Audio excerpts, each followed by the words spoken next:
So even though fans like myself and John to my left believe the season is over for the Washington Commanders in 2025, the coaching staff quite has not gotten to that point.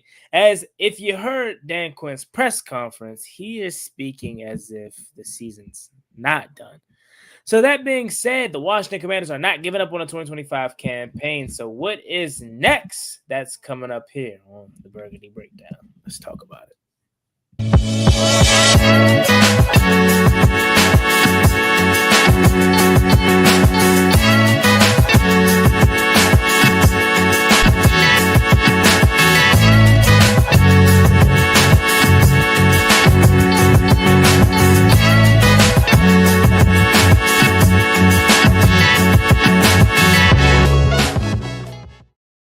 Aye. Ladies and gentlemen, this has been rough, to say the least. Haven't really been having the motivation to talk about these guys, but we got to get in the swing of it, John, because we'll be wash, rinse, repeat for the next 9 months talking about the same shit. How you doing?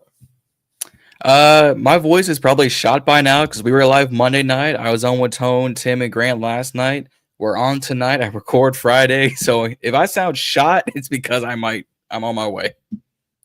That's fair. I mean, you have better, dare I say, passion at this point than me, because I'm out of it, man. Like, I'm not gonna sit up here and act as if I'm gonna stop making videos or whatnot. Right. But like that same drive that I had prior to the season, it's just like all I'm gonna do is get up here and talk about us losing. And granted, although a lot of people love negativity, I'm a fan. I want to come up here and talk about the good. I want to come up here and talk about how this week was supposed to be revenge for Detroit. This was supposed to be a big game. This was America's game of the week. And now it's going to be a slaughter fest for Detroit. It got to, like, I looked online because they post ahead of time for Fox News who's getting the regional coverage. Everywhere else is getting Brady and Kevin Burkhardt. It's the DC, Carolina, West Virginia, Maryland sector, the technical DMV sector for Fox Sports is getting the other commentary crew. They went 3-6 Commanders. Nah, Brady, this ain't for you. We're gonna spare you this week. And so they took us off America's Game of the Week. Yep. Wow. Yep. Couldn't that, because wasn't that that was originally America's Game of the Week? It was originally America's Game of the Week. And now who is it? Let me double check to see who the other 425 Fox game is. I can just imagine Dallas is probably in there. They play Monday, so maybe not. I thought Philly played Monday. Yeah, actually, I bet. Yeah, they just aired. So let's see. America's Game of the Week. So it's obviously us and the Lions. Mm-hmm. Yeah, it was supposed to be us. That can't be right. Maybe they didn't change it, because I mean, are you gonna put Cardinals, Seahawks on there? Maybe Rams, 49ers. I don't know. I mean, after the game they just played, I might flex that the Cardinals Seahawks game to America. I might do it. Wait, so it's not already, because I mean, it's only 3 options, and the only other options would be the Rams, 49ers. So I don't know. Maybe I'm gonna go double check. I'm double checking. Maybe we're still. I should have came with evidence. This one's on me. It's my bad.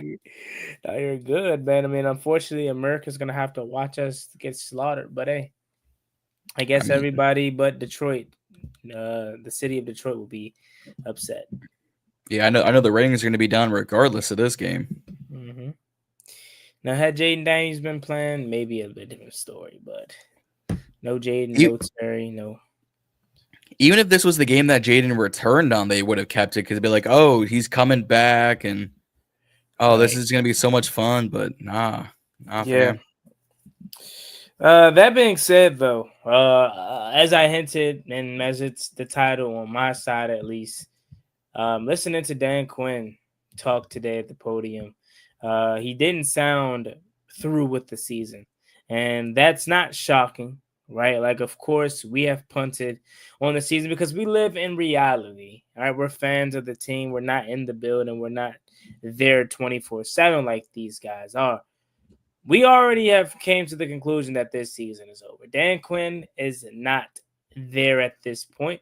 As Yep. you heard him in the press conference, they didn't put Jaden Daniels on IR. They didn't put Terry McLaurin on IR. They're still talking about turning this thing around and everything. So, John, Yep. I ask you, why are they delusional? Like, why can't they just, and again, I'm not being fair. I'll say that because I don't expect them to just give up. No. But it's like from how they operated at the trade deadline, which granted, we don't have nothing to give, but we'll touch that too. Like Yep. they stayed put at the trade deadline. They didn't put their players that are clearly not going to come back anytime soon, which we both feel like they both should be on IR for the rest of the season. They have nothing to play for. From the lack of bringing up younger talent, i.e., is Antonio Hamilton Sr. still around or something like that? Like, I think he is. I know we probably don't want to see a Carlin Biggers, but at this point, why not? Right? You bring in Another guy, Rush. yeah, Darius Rush, right? Like, why not just? And it's so hard. It's so easy for us to say that, but like for them, I just want them to live in reality. And maybe after we get our brains bashed in versus the Lions, they'll start to see that. Yeah.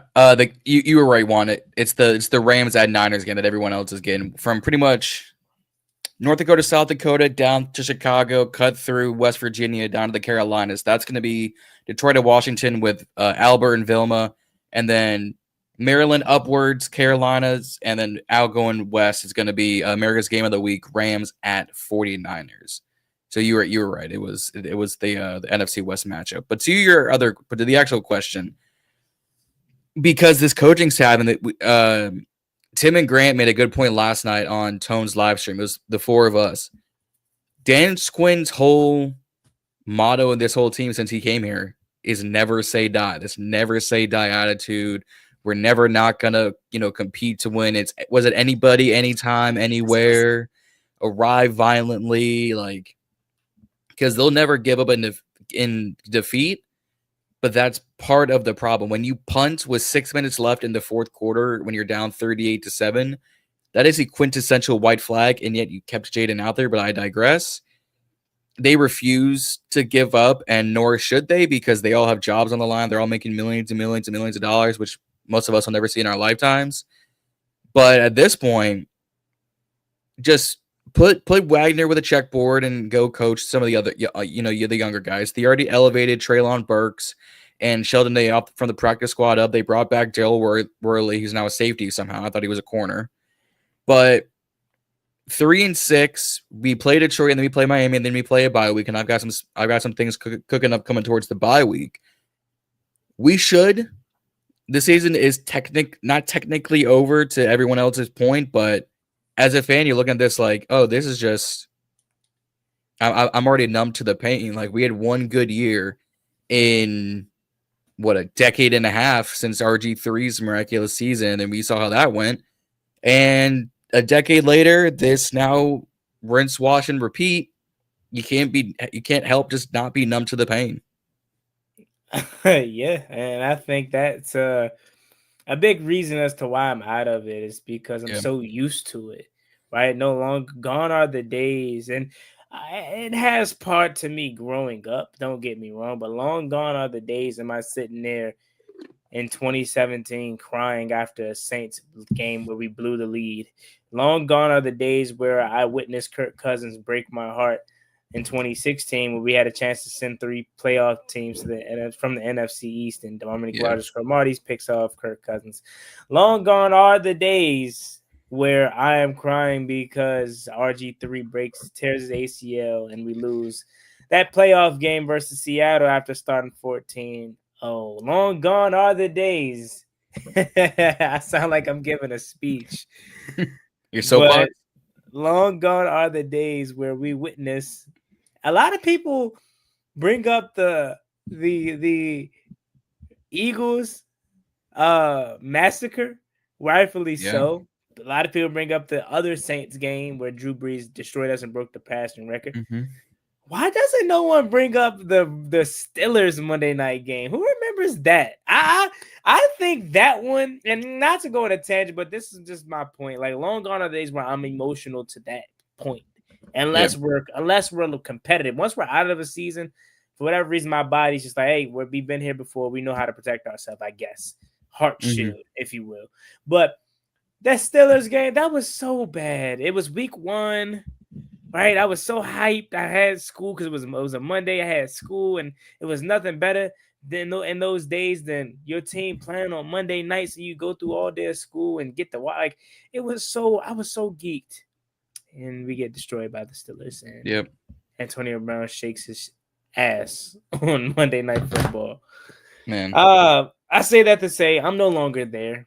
Maybe next season I'll get back there because I mean I was there clearly, right? The Bears game, I was there. Yeah. The Falcons game, I was sick to my stomach, literally. Like I couldn't. I was so upset. That Cowboys game, I was upset. The Chiefs game, it was kind of like I expected. We're getting there.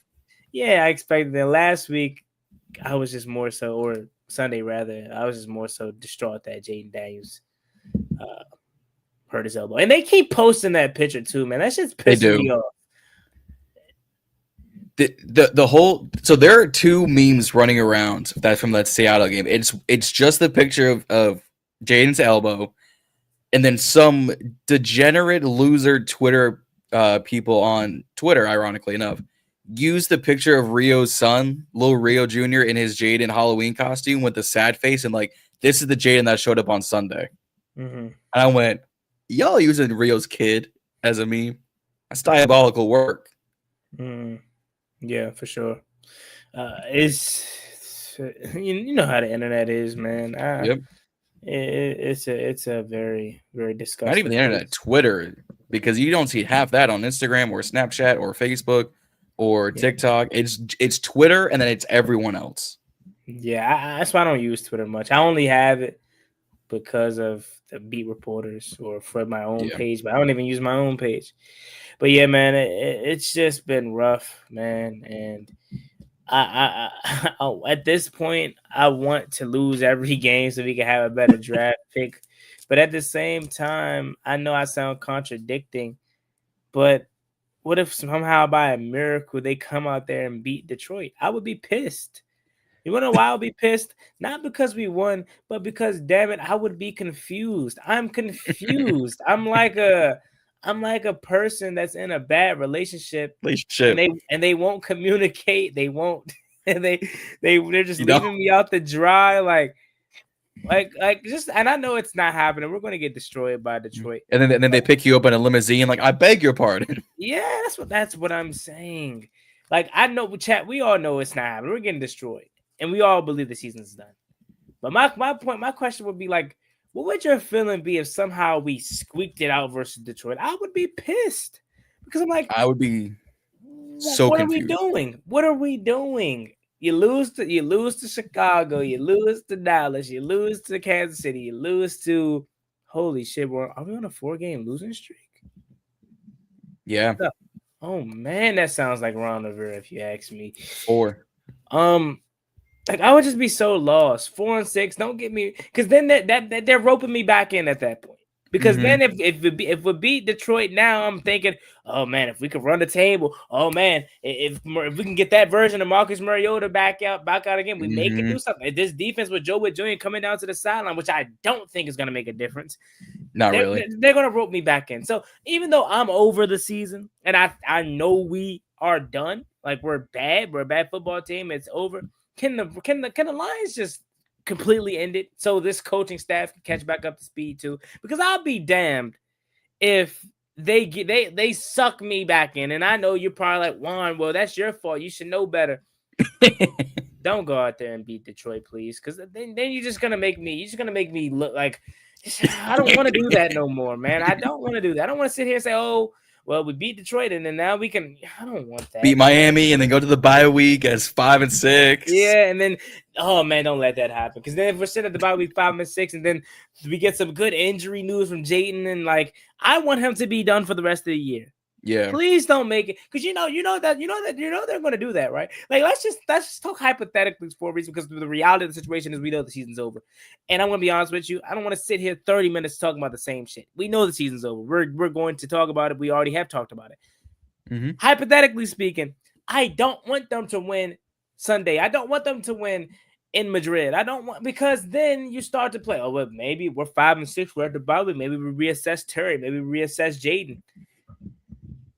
I'm gonna make a video about this. I think I'm gonna title it Jaden Daniels. We're ruining Jaden Daniels. That sounds more like an off-season video. But I say, don't put it. No. We've ruined Jaden's sophomore year. There's your title. You could say it that way, right? But here's why I said that, and you can clip this up if you want. The reason why I do not want Jaden Daniels to come back at all this season, because let's just call it what it is. We are dodging bullets. Like, somebody is letting off straight shots at us, bro. I'm talking about dumping the whole clip at us, bro. Like, they are. And somehow we're dodging and ducking every single shot sent our way. Why do I say that? Jaden Daniels has suffered 3 injuries this year. The knee injury, we all got scared. We all said, uh-oh, what is this? Hopefully it's not nothing serious. We got good news. It was nothing serious. He just was out for a few weeks. Okay, cool. Jaden Daniels then suffers a hamstring injury. You see him grimacing in pain on the field, and we miraculously dodged the bullet. Then he gets injured again, the worst of them all. This past weekend on Sunday Night Football, dislocates his elbow. Everybody's losing their shit. I'm losing my shit because I'm like, they just broke his arm. Holy, they just broke his arm. I thought it was hamstring at first. The way he was, grimacing in pain, I was like, oh, it's his hamstring again. He blew his ACL. Right, and we got some good news. It's no ligament damage. It's nothing broken or anything. It's just it's no fracture. It's just a clean dislocation. So I said all that to say we have dodged 3 bullets. It could be so much worse right now. Why risk him back out there at any point this year? So that's why, even though we know the season's over, I hope we lose to Detroit so then it can be no shot. Because that's the worst thing that can happen. We get 5 and 6, then we get to the bye week. It's going to be worse for us as fans because then again, like I said, we're going to start to do mathematic equations and how we can get in, how we can backdoor our way in. And then it will be worse for them because they already showed you once they can't make a smart decision. You don't want to F it up twice. And then you put them out there a 4th time, and this time it's something that you can't come back from. Yep. The 4th time would be something it ends his career. With the way because 1 strike, 2 strike, 3 strike, now you're out. Like we're already like we said this I've said this last week. We said this Monday. I said this last night. Right now, Cam, what are we? We keeping a buck right now. We ass. So straight ass. 3 and 6 right now. There is no reason. And the only question we had coming out of Sunday, going into Monday, going into Tuesday, going into the bye week is, why? Was Jaden Daniels still out there to play? Why are we still doing that? And we had a whole deliberation last night, me, Tone, Grant, and Tim. Yes, does he need the reps? Yes, does he need the timing with every other wide receiver under the sun that's not injured? Yes. Does he need to actually get timing better with Cliff's offense because for whatever reason something else is not clicking? But to your point, if we take nothing but the rest of the season, all right, we end a 3-14 record. We have probably a top 5 pick because it's going to be the Saints, it's going to be the Jets, it's going to be the Browns. So that gets us to 4. I could see Arizona's on their way back. Yeah, so top 5 pick. We could easily trade out, or we stick and pick and get one of the bet. Get yourself a Caleb Downs, a TJ Parker, Jordan Tyson, a Cardinal Tate. But at the end of the day, this season's kind of already gone off a cliff, and I guarantee. And to your point, again, if we somehow win, and we start winning against Detroit, and we start winning against Miami. We are primarily going to come back here that Wednesday during the bye week and be like, you done fucked up, that time. Because now you gave the rest of us hope. Like you said, now you gave the rest of us ammunition to say, oh, this is why you put Jaden in the game. This is the reason why you keep us in the dogfight. But no. Wrap it up. Put a bow on it. Put it under the Christmas tree. Lights out. It's over. It should have been over. Yeah. I really hope so. I mean, again, and I never root for my team to lose. And that's why it's going to suck.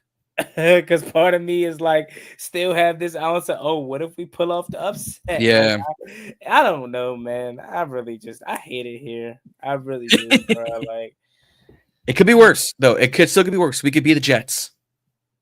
I would love to be the Jets right now. 3 first-round picks. All right, then I'll do even one better. We could be the Saints. I don't know about that.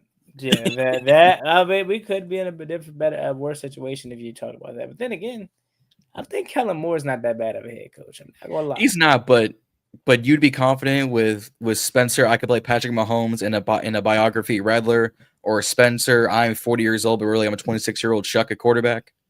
I actually don't think he's bad. I think he's a product of his environment, but he has shown flashes. But that being said, we could be the Saints. We could be the Saints. We could be the Saints. And I guess that's the silver lining. But when that's your silver lining, what are we talking about, man? Yeah. It's a team that has Super Bowl aspirations in August. And now we're coping with the fact that we're settling with the fact that, hey, at least we're not the Saints. Oh man, how the mighty has fallen.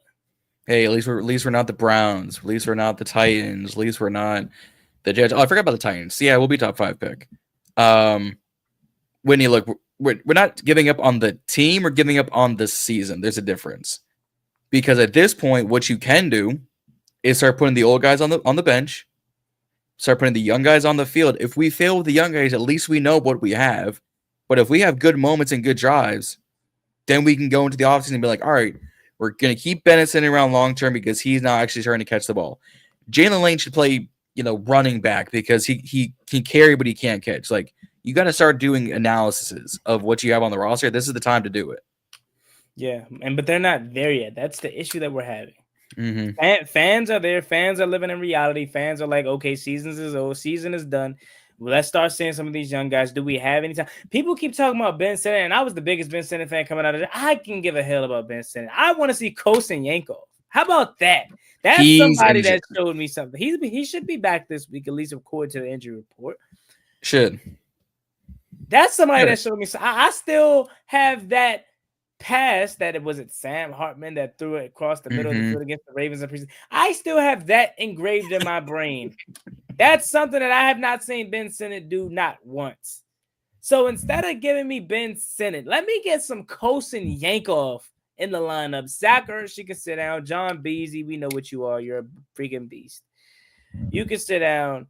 I want to see Kosin Yankov. I want to see Brandon Coleman. I want to see Chris Paul. I don't know if it's. We keep seeing him. So. Which I did not expect him to be this good. I don't know. He wasn't the best last week. I get that, but hell, I didn't expect to be able to go into 2076 and say Chris Paul is my starting left guard because I think we're fine. I think we're fine at left guard. Yeah, he might not be the longest term answer, but if we go into next season with a much, with him still there, I'm not saying an O-line is, a top 5 need for us going into the offseason. I feel that way now, honestly, though. Yeah, like with the healthy Laramie, with the healthy Chris Paul, with Tyler Biadasz, even though I know he hasn't had the strongest season like last year, who really has. Jaden Daniels got this man a freaking Chunky's Campbell soup commercial. I just thought about that when I said his name. Yeah, that's crazy. Oh man, 5 does that. Jerry can never. But Tyler Biadasz on the right side, Sam Cosmi gets a full season under his belt, and then Connolly, I know a lot of people are down on him, but I'm not there yet. So offensive line, I think, is the least of my worries at this point. Again, just everything else. Yeah, we talk about seeing the young guys. I would love to see, obviously, Jordan McGee, Kane Madrano, Al Kaiho at this point. Safeties, I guess Daryl Wardley. He's an older veteran. I really don't care for him. Yeah. Oh man, you got to fill me in on some of the younger guys. That's slipping my mind at this point with safeties per se. I know our cornerbacks. Safety, I think we're already thin as is with Will Harris out. It's Owens, it's Worley, it's Quan. Yeah. That's probably the one guy that I would love to see. But I've been seeing enough of not enough. I've been seeing a lot more of Tyler Owens this year, and they have been. There's much to be desired, but Rio and I talked about him coming out of the draft or post draft last year. He is your prototypical safety. 6'2", 210, 4'4", 40, 42-inch vert. As he put it, I'm going to preemptively pause. He's got the length. He's got the girth. He just needs the coaching ability. That's why I preemptively did it, because I knew you were going to do that. I mean, just saying girth. Like, you were fine up until you said girth. Yeah. Like, you were. I was also quoting something, so I'm also off the hook for that. But like if I'm building a safety in my head, and the whole you got IQ, body, speed, I'll take a 6'2" safety. Give him 4.3 speed at 6'2". You're gonna kill somebody. Yeah. Problem is, he's always either on special teams or behind the ball. Yeah, it's part of the problem. So there's that. I want to see whether it's Carlin Vigors, but not really. I really want to see Darius Rush up here, just see what he can do, because Jones got a DPI last game. Igbenogany is a healthy scratch like every week. Like if Marshawn's out, this is the time to put Mikey back outside. You bring everyone on the inside. You bring up Rush. You let him do what you do, because once Mikey is in his actual natural spot, that's when we see him get on the ball and make plays. Every single time he's got an interception, it's not just a bad throw, because he's in his natural spot at outside corner. What is he every time he's getting cooked, beat, burnt, and decapitated? He's playing slider. He's playing on the inside. Yeah, like he was never a lockdown corner at Michigan. We all kind of knew that when we got him, but the tape said, no, he'll hit you and he'll take the ball away. Saban doesn't call him the best pound for pound player in that draft for no reason. Yeah. But hasn't been given him but a handful of chances to be that prospect. God damn it, John. It sounded like you were in my brain there for a second, because I've been saying the same thing about Mikey Sanders. Like, he said it today in his press conference about Mikey Sanders. So how do you feel like he's been playing through this year? And he talked about his coveraging ability, or he talked about him over pursuing, over trying, doing too much. And I just don't think that's it. I think it's simply you have him in the wrong position. Mikey was never known to be a cover corner. Mikey Sanders still is Devin Witherspoon on crack. He is a playmaker. Get him around the football. You see, anytime he's like the only guy in our secondary that can make a play on the ball, it seems like. And I know he's been getting cooked, but did you really draft Mikey Sanders so he can go one-on-one with Jackson Smith and Jigba? That's what you got Amos for. Yes, right? You got Mikey so he can be in the slot, be around the football, go get the quarterback. Do you see? I guarantee you, if you give Mike McDonald Mikey Sanders still, he turns into an all-pro. Do you see what he does with Devin Witherspoon? Do you see what he does with your guy, Nick Emawari, who we were high on and thought we should have taken to have take with that 29th overall pick?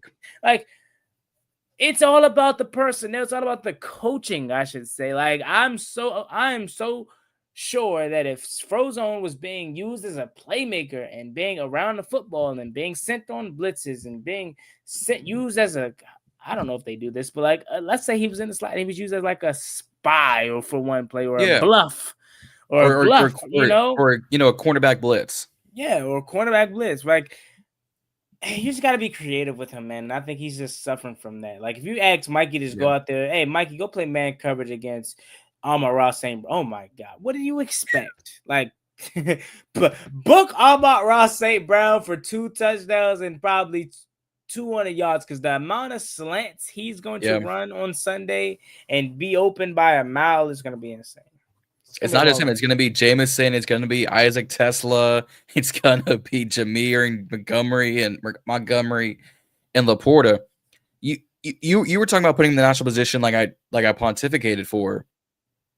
Is Is Mike Sanderson in this defense what Ayuk was in San Fran? He's not the best guy in terms of route running, but when you need him to make a play, he'll make a play. But every time he's not in his natural position, he's getting burnt, strapped, and put in the dirt. Mm-hmm. That's interesting. It's a good thought. I don't really know. Every other person in San Fran who's healthy, Pearsall, B-Rob, McCaffrey, Jake Tonges, Kendrick Bourne, they're all making plays. When Ayuk's healthy, he'll make plays, but he's not going to route you up like Marvin Harrison Jr. did on Deron Bland. And that was a thing of beauty. I will replay that on a 26 highlight package. Yeah. But part of the reason, no, let me back up. Again, another piece of the puzzle we talked about last night. Is it the coaching style or the players not coachable? Because that's a good question. Because Witt's kind of come out and said inadvertently he's had to dumb down the defensive playbook. But would that be that would be on him then, right? Because not necessarily. Yes, it is on him. But if the guys are understanding you but aren't performing like they're saying they are, that's on them. You and I could be coached up on how to run YouTube all day long. But if you actually have the bandwidth to do it, and I'm here once, twice a week doing it, you're obviously going to grow a hell of a lot faster, than I'm going to at the same amount of time. You could be here all day long and live stream. If I'm only here twice a week, there's obviously going to be a big difference. I get that. So my response to that would be, you asked, are they not coachable, or would you say about him dumbing the playbook down, or him coming out having to say he has to dumb the playbook down?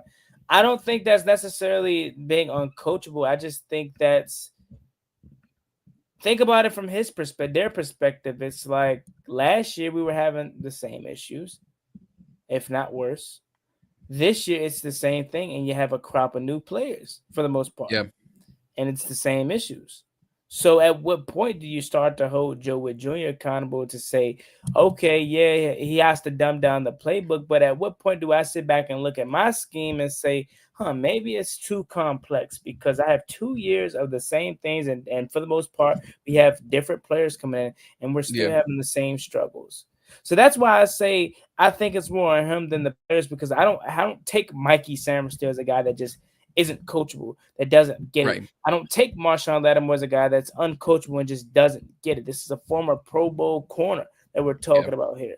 You know what I mean? So I've got my crosshair solely on Joe Witt Jr. Again, I think you put a different defensive coordinator in there. I think, hell, people don't want to admit this because they love to say, oh, he wasn't that good in Dallas, blah, blah, blah, even though we know he was. You give Dan Quinn the full control and let him put his defense in there, I'm sure it would be significantly better than what we're getting. I mean, nothing says a lot of these aren't what Dallas did. Problem is when you have a killer by the name of Micah Parsons back there, it hides a lot of your flaws. That's the reason they just traded for Quinnen Williams. Like, you got rid of Micah, and you saw how god-awful this defense is. Well, Quinnen Williams, say what you want. You got Kenny Clark for the run. You get Quinnen Williams for the pass in terms of getting to the quarterback. Now they might be better. Philadelphia just got Jair Alexander. They got Michael Carter, the cornerback, and someone else, because clearly Quinyon, Adoree, and Keely Ringo aren't your answers. They traded for and now away John Mechie because clearly they weren't doing anything with him. But part of it is personnel. Like, injuries have ruined this defense. Will Harris, your 3 starting edge rushers, like Marshawn, yes, was not playing well, but he's also a starting corner, so that doesn't help things. But remember, what was it, week 2 or 3 of this whole new regime at practice, and you had players coming out reportedly saying they were being coached too hard. You remember that? Mm-hmm. And we all joked around saying, well, they've never had coaching like Witt and Dan Quinn. They've never had to really fight because Ron Rivera was like, good job. You know, the new age Jason Garrett of like, good job, guys, and clap around. Mm-hmm. Is there could there be a not necessarily being coached harder, but like they're just getting more complex game designs and it's not translating to the practice field, which means it's really not translating to the real NFL field. That could be the issue. That's kind of what I just hinted at. Like, yeah, that's why I don't put it like I don't put a lot of it on the personnel that we have because I'm sure there's somebody out there, a young, innovative defensive coordinator. Like and this is probably more about him per se, but I even heard about the Cardinals defensive coordinator that's 32 years old. Like Walter Nolan in his debut destroyed, right? That defense looked much better. So maybe a lot of it has to do to us having a fossil at defensive coordinator. Like we need someone that's 34 that gets it. That's someone's defensive quality control coach or someone that just is looking for opportunity. That's what I think. I do. I think we're constantly getting these older curmudgeons in here. Whether it's Joe Witt, it's Jack Del Rio, it's Greg Minuski, it's Joe Burry, Joe Witt ain't even that old, to be honest. He's only 47. Joe Burry's only Joe Witt. Joe Witt. He's only 47, but he's been around for 20 plus years. He says he's been waiting for this opportunity for 17 years. But the point is, a lot of the most successful coaches on just period are barely 40. Okay. Mike McDonald, who, if we're talking just defensively, he's what, 30? I don't know. Let me look at his age right quick. Mike McDonald. Who do you say, Mike McDonald? Yeah, like he's what? He's 38. So he's, like I said, they're barely 40. He's 38. Yeah. He's been amazing since they've taken over that Seattle defense, right? So some of the best coaches are just younger, and that's where we need to be, man. That's where we need to be, bro. Yeah, I mean, we can say that, but if we had a younger, DC and we were in the same position, we'd still be calling for Dan to take over play calling. I don't know. I'm saying if we were in the same position. I don't know if that to be true because I think you're more willing to give him benefit of the doubt due to him having his first year, him having his second year. Now, and to your point, maybe not because you have Zach Orr in Baltimore and they're freaking out about him and calling for his job. So maybe not, but I think you would be more prone to give him a little bit more grace because he is a second year 30-something-year-old defensive coordinator, opposed to Joe Witt Jr. Yeah, this is his first time being a defensive coordinator, but this isn't his first rodeo in terms of being coaching. A coach, he's been coaching for 17 years before getting this opportunity. Yeah. So. Yeah. I mean, like I said, injuries haven't helped his case because obviously I'm sure some of the schemes he's had to throw out the window of not having an actual edge rusher because you can't find Von Miller, you can't find Preston Smith. You sparingly see Jacob Martin, and now with Luvu being unsuspended, they have to put him at edge rusher because we have no one else on the roster. I say go get some guys on practice squad, but I'm not the coach or the GM. Yeah. So, but actually, let's talk about this because we kind of touched on it last night on the live stream. Frankie Luvu was supposed to be suspended one game with the hip drop tackle. Jordan Brooks Derek Brooks, I think Hall of Fame linebacker for the Tampa Bay Buccaneers, was the hearing officer. He appeals the suspension. He still gives him a $100,000 fine, but better than losing $500,000. Were you actually hoping the suspension was not upheld, like it kept going, so we could see the young guys on the field? Or are you like, we need all the help we can get, Luvu or not? No, see, Luvu is one of the guys that's a core piece of this team still, and he's relatively still kind of young in a sense. So he's like one of the few guys where if he was like 36, like Bobby Wagner, Zach Ertz, he's like, yeah, nah, we don't need him. But he's a key piece of this. He's a part of the future, essentially what I'm saying. And I don't want no one to get suspended unless it's egregious. And after the first two, the first two clips Hip and drop. whatnot, Yeah. I was like, okay, like the one in Atlanta, I could kind of get with it and understand. The one versus Kansas City, I could get with it and understand. But then the Seattle one, I just had to. I was like, am I tripping? Check, because I was on live. I'm like, am I tripping? Right. Like, I don't really see it. Like, if this is the one that they're going to finally cut the straw on, this is really some BS, because the first two, again, are reasonable, are understandable, right? But that one, I don't really know. And someone made a funny in the comments and said, well, you know what he did to Jared Goff last year, so maybe this is the NFL trying to protect Jared Goff away from him. But then he appealed it, as he should have, because if it was like that, you know what I mean? If it was that, I should say, you have all right to. And then, of course, right, like it has to do with the money too, because I think I saw something that was like he could get suspended one game or be subjected to like something about his $9 million salary. Like I think they could take something out of it or something like that. But something like take out an incentive or something, I'm sure. Yeah, so I'm happy because Frankie Lou is a part of this future, and I'm glad he is not suspended. So kudos to him. Yeah, I'm glad he's not suspended. Part of Commander's Twitter was like kind of hoping they had upheld it or kept him suspended only because this really would have given them credence of like, oh, we have to play McGee and Madrano now. Oh, we have to, elevate these guys. And I get that point. I also get the point of like, you haven't really seen Luvu outside of like the Caleb Williams hit. Like every time you see him, he's either getting broken his ankle's getting broken, someone's shedding his tackle, or he's in the big pileup. Like I don't even know if he has a sack up until now. It's been rough for Luvu this year, man. And but you can make that case for everyone at this point. You can. If we're being honest. No one last year has carried over their success. No. Except for Jaden Daniels, and to the point, his has a limit. But a lot of his limitations aren't because of him. Like at this point, you just gotta chalk it up. It's just one of them seasons, man. Yeah. Luvu right now has 50 total tackles, 2 sacks, a forced fumble, and 2 passes deflected. So he's tackles wise, he's on pace. Solo tackles wise, he's on pace. Sack wise, he's on pace for about 5. On pace for about 4 or 5 passes deflected. So like as a linebacker, that's still good. About 100 tackles, 50 or so of those are total solo tackles, 4 sacks or so is still good. But like coming up last year where he was a bona fide edge rusher, we were expecting better. Yeah. No, for sure. But again, that was the whole team.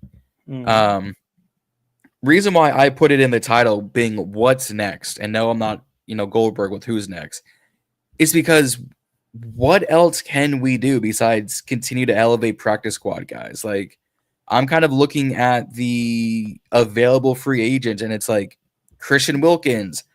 I'd give a stab at that just to see what,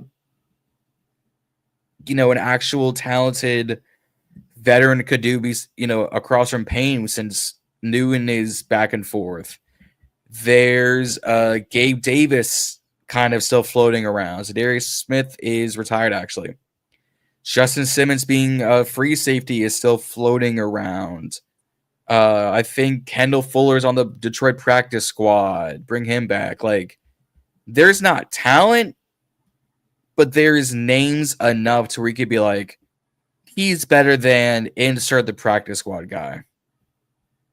Yeah. No, for sure. Like, I might, if Matt Gay is still more inconsistent, I might come in. Oh, wait, is he the Bills kicker? Maybe Matt come in Gay? And give. No, so like I was about to say Matt Prater, but it says he's the Bills kicker. Yeah, Tyler Bass, I believe, still on IR. He missed. Didn't he miss? I think he missed the kick versus the Chiefs on. That makes sense. Okay. Matt Prater, okay. Yeah, he's there because Tyler Bass has been out, I think, all year. I got you. So Sport Track is just not up to date. Thank you very much. But like, I'd give a stab at Christian Wilkins. I'd give a stab at a Gabe Davis to come in across from like own company. I'd give a stab at Justin Simmons to rotate guys in and out. I'd give a stab to Kendall Fuller, see what a different veteran could do. I'd give a stab at. Would you really though? Like at this point, I don't. If it's not younger talent, because you going out and getting a Kendall Fuller, you going out and get one of these veterans that does what exactly for you besides nothing in the future or nothing to, because like again, the season's done. So you go out and get a Kendall Fuller who probably won't be back next year. Like, what's the point? That's why people are saying go get an Asante Samuel Jr. For the love of God, I even heard Gabe Taylor, right? Like that's that's where we're at this point. Could you the fan base? Man, they would love. They probably sell out his jerseys, dude. Because I had Gabe on during the offseason on BIB. That is like our greatest episode to date of BIB was with Gabe Taylor. And he was like, I had great talks with Coach Quinn and Coach Witt and Coach Norton and company. And nothing's come to fruition. Like, we follow him here at BIB. He stays in football shape. He stays connected with teams. He stays connected training. But no one's given a shot. And there is something behind the scenes that's clearly not clicking. And I need to know what it is, because he's got talent. He's got prototypical size, prototypical speed. And my only caveat to us not signing him immediately is the fans, the moment something goes wrong, they're going to go put Gabe in, but then they're going to hold him to the standard of, well, if he's not his brother, we don't want him. Like, bringing Gabe Taylor would be a double-edged sword. Definitely, because they're not gonna. They don't want Gabe Taylor because of what he did at Rice. They don't want Gabe Taylor for Gabe Taylor. They want Gabe Taylor because this is Sean Taylor's brother. The name on the back of his jersey. Exactly. Newsflash: he's not Sean Taylor. but no one even he said it, but no one can be. Sean was one of one. He's trying to make his own legacy while honoring the past, and I commend him for it. Mm-hmm. It's all we kind of we all somewhat aspire to do that. He just would want to do it on a much bigger stage. Yeah, and he quite frankly haven't been given an opportunity at this point. Why not, man? Why not? But gotta do something. I'm glad you brought up Asante Samuel Jr. because it came across my Twitter desk 4 hours ago that Asante Samuel Jr. is A, medically cleared as of Monday, and B, is going to go to the Panthers, the Vikings, and I believe the Titans as all tryouts within these next 2 days or so. I believe those are the teams. Chicago was one of them. I take that back. But do we attempt to bring him in? Yeah, but he probably wants to go to a contender, which I don't blame him. But then at the same point, it's like they'll probably be easy to cut. They'll probably be easy to cut him because they're like, we're already in a position to win. We don't necessarily need him. Opposed to him coming to Washington, where it's like, hey, look, I'm just looking for an opportunity to get my feet back wet, get an opportunity to play this, so put on film. Yeah. So if I'm Asante Samuel Jr., I would choose to come here just kind of I'm going to play. But I mean, if he wants to just go to somewhere where they're going to be competitive and win, I mean, Carolina wouldn't be bad because that defense is killing right now. Oh yeah. So here's his full schedule from Jeremy Fowler. Today was the Panthers. Tomorrow are the Packers. Friday's Minnesota. Monday's San Fran. Tuesday's Chicago. Wednesday's Pittsburgh. He's doing east to west, back to the east, back to the west on a 4-day stretch. I don't envy his travel schedule, but I mean the Packers, the Niners, the Steelers, all are competing. The Panthers are back on the rise. The Vikings are getting back in the hunt. Man, if that Vikings team could use him, if that is the JJ McCarthy that they're going to get from here on out, Brian Flores could do something with him if he's healthy. Because I would believe it. I think it would be Asante with Harrison Smith, and I want to say Byron Murphy. And Isaiah Rodgers. Is this like a career resurgence for him or something? Because I swear he's making a play every week. Yeah, I mean, he got fried versus the Eagles on A.J. Brown on the game-winning play. But for the most part, he has been He found a resurgence, I guess, or like So Or just a found youth. maybe. Oh, he's out for the season. Oh shit. Tyler Bass, that is. I didn't know. Okay. I didn't know it was for the season though. I knew he was That makes hurt. sense. I was wondering. I was like for the whole year. I was like, where's Tyler? I knew they already said he was out, but I Yeah. didn't know the extent of the injury. But it says he's Tyler Bass out for the season with a left hip/groin injury, which caused him to be placed on injury reserve before Okay. week 1. He has previously dealt with a pelvic injury during training camp. The team signed that, so he's been out the whole year since training. And honestly, for kickers, they kind of need that hip area to flex the leg as far as they do to kick. So that makes sense to keep him out the whole year though. So it has to be significant. That's gonna be insane. Apex is saying, is 5 gonna be the worst quarterback of this draft because of injuries and availability? Dog, what are you on? The worst quarterback right now is Michael Penix Penis Jr. I personally don't think so.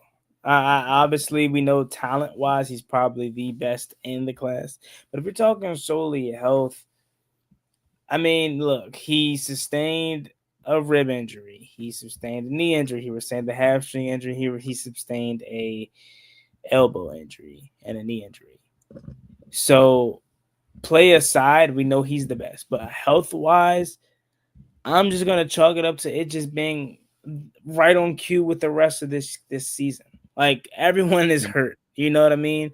So, I don't have him continuing this.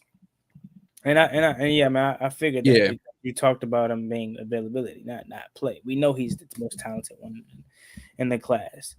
My answer to that would be though is like he, for the most part, it's just freak injuries. Like it isn't nothing significant. That's why I hate the RG3 comparison because it's not that. It's just freak injuries. You're telling me you're running away from Micah Parsons or whoever was chasing him in week 2 and a knee injury happens, something of that nature happens when you're scrambling. You're telling me versus the Cowboys, you're standing in the pocket. I know it's collapsing or whatever may have you, and you get sacked and the hamstring comes out. Like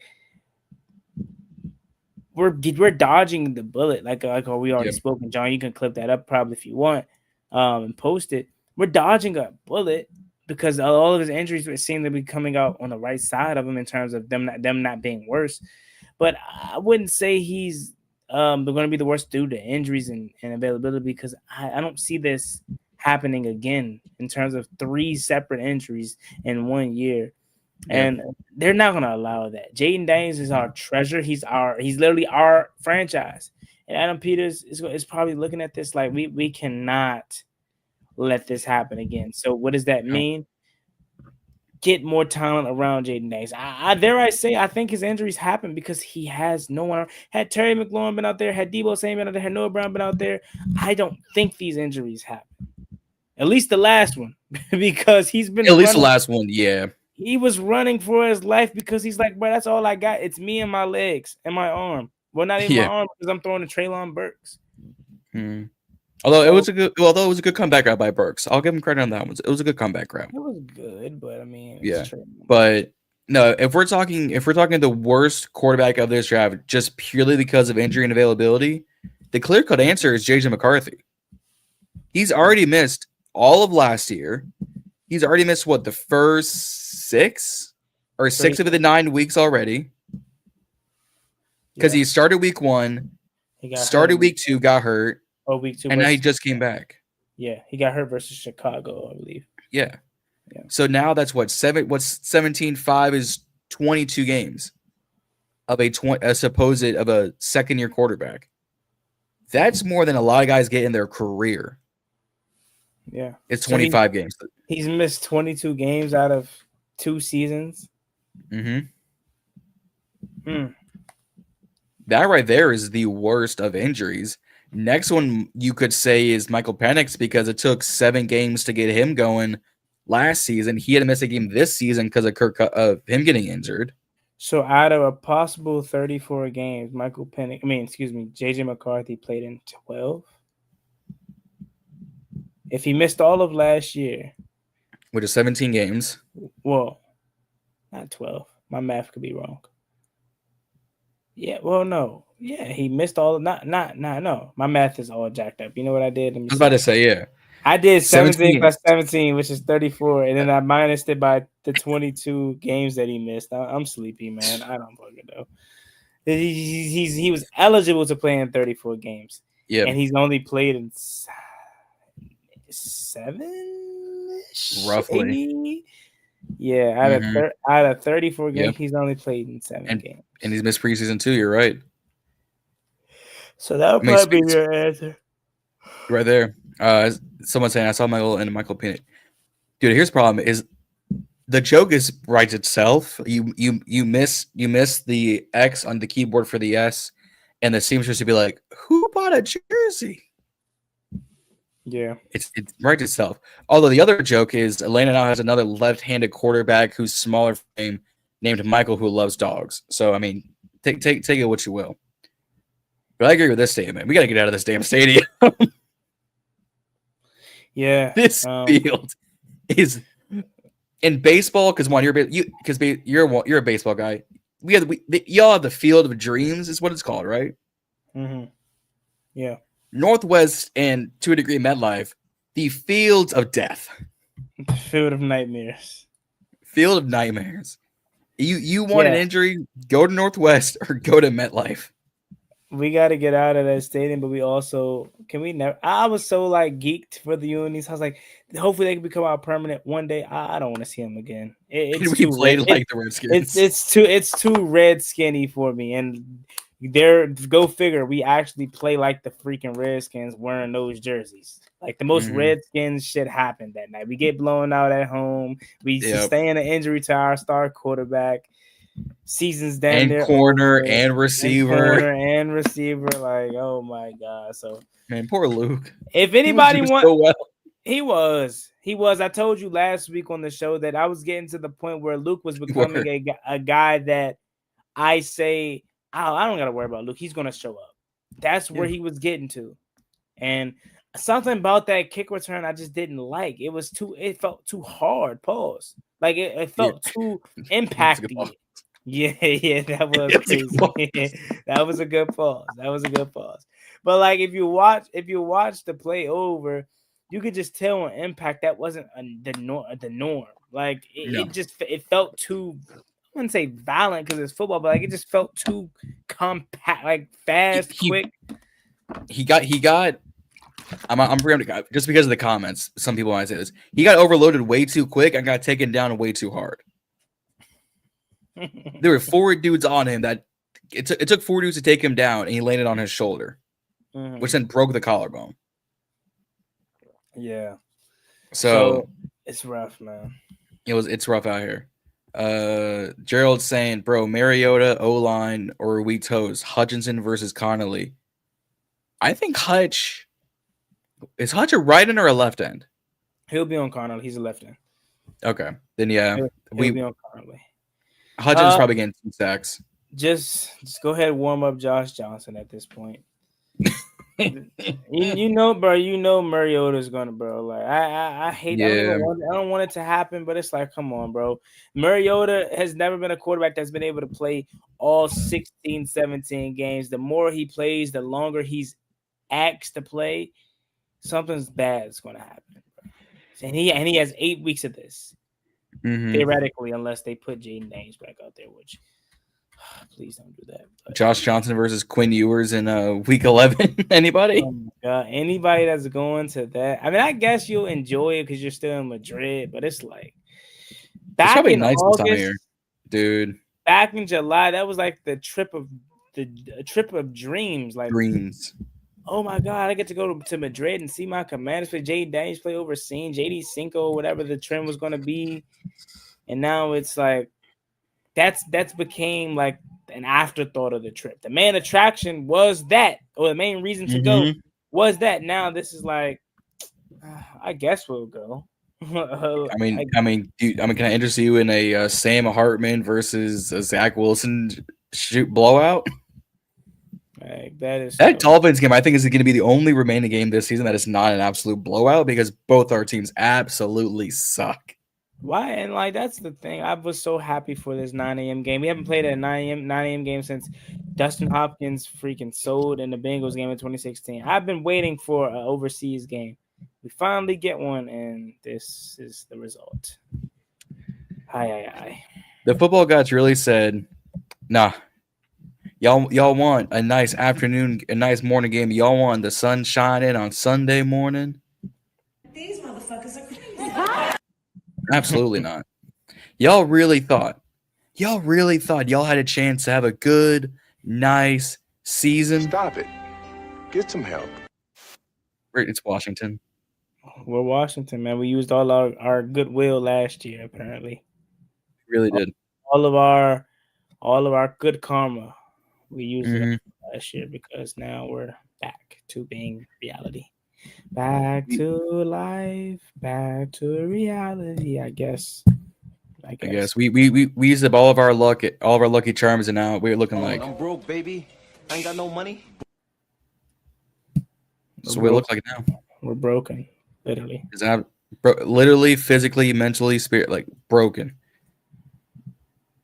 I can't tell if you're clowning us now. Y'all really thought you're gonna back-to-back 10. The hype we thought.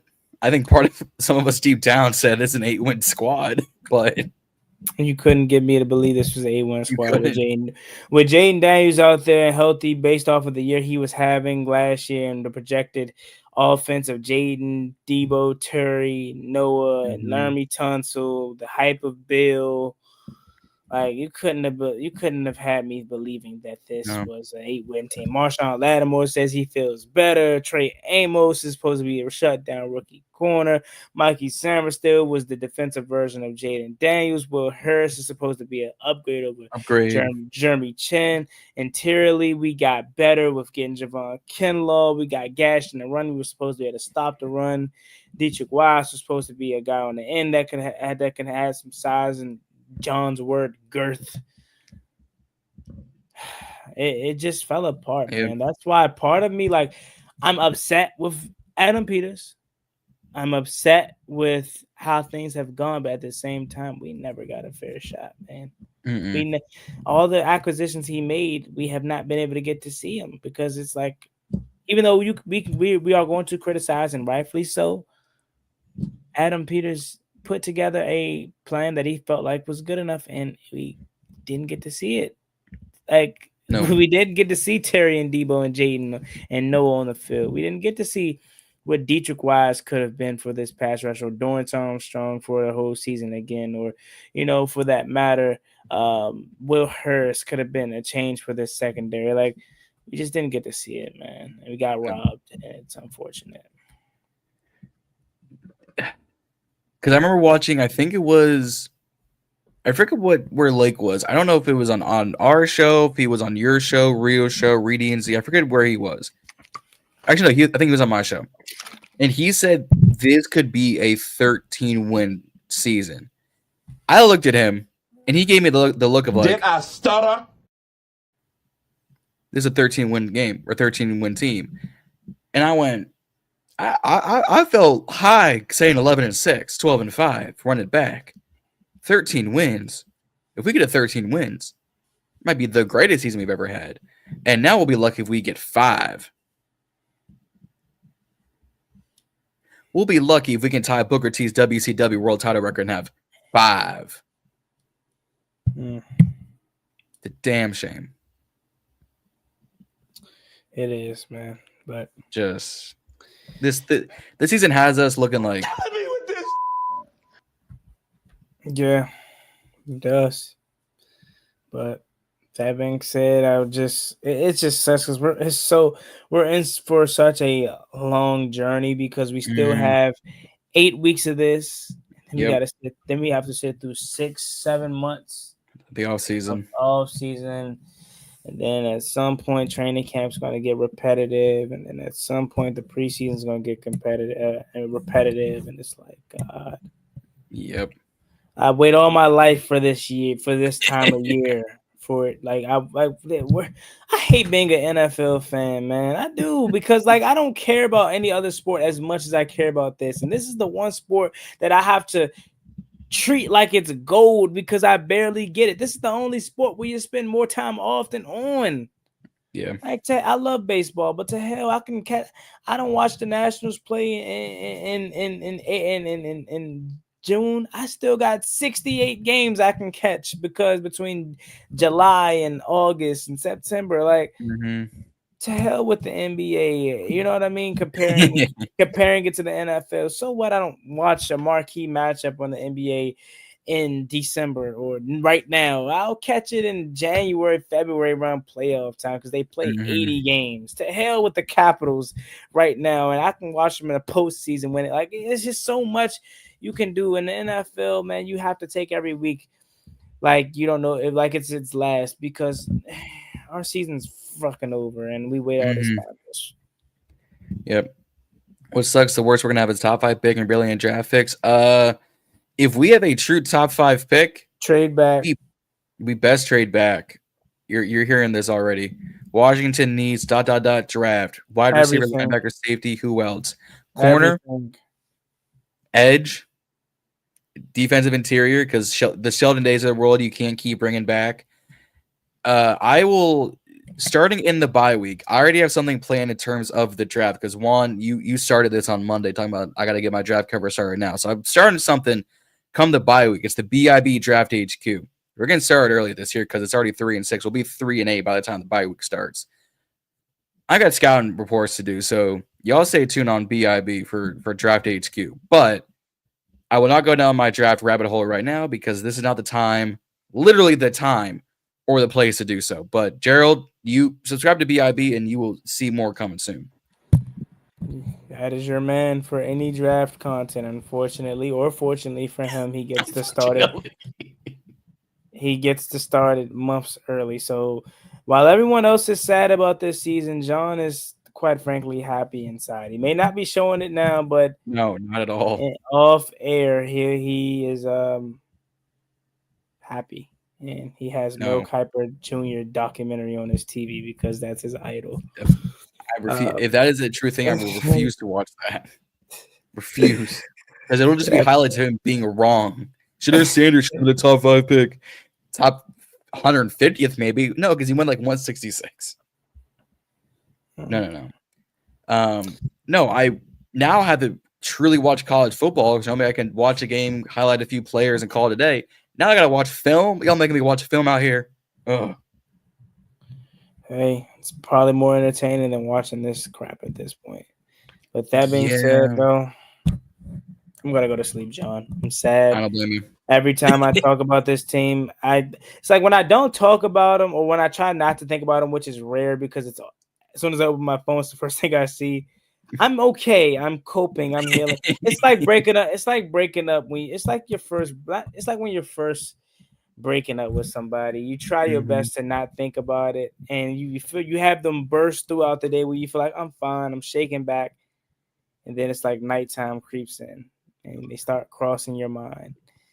In this case, we're talking about them, and it just makes the womb open up again.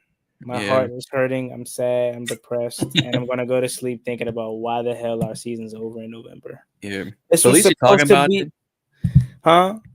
At least you're talking about it and not doing what we normally are taught to do, and is keep that pushed down on our insides and just put on the happy face. So at least you're getting it out of your system. It's not making it any better.